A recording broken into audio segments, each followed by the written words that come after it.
Good evening, I'm James Brown. Across our viewing area, most schools have kids back in class. They've been there for about a month now, but today the State Department of Education shared its report cards on how districts did last school year.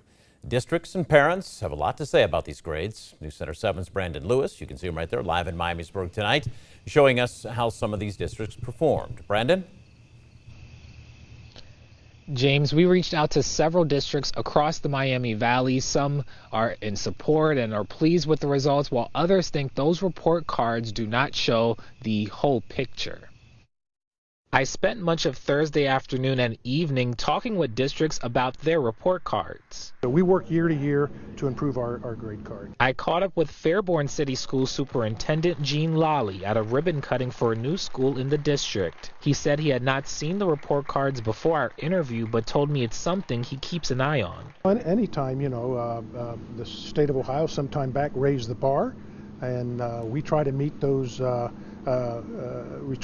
criteria on those report cards. The Department of Education rated districts in 5 categories: achievement, which is based on state testing; progress, that compares student performance over time; gap closing, which measures the educational gaps for students; the graduation rate; and early literacy, which measures reading improvement and proficiency for students in kindergarten through 3rd grade. The state DOE said Fairborn hit benchmarks in 4 of the 5 categories, but at Trotwood-Madison City Schools, its report card said it failed in all of the categories. I understand that there's room for improvement, but as a parent, I am happy here in the district. Leora McDonald has 2 kids in Trotwood-Madison schools. She told me she thinks the district is doing the best it can to provide help for students, whether it be SAT prep or tutoring. I feel like the resources are there.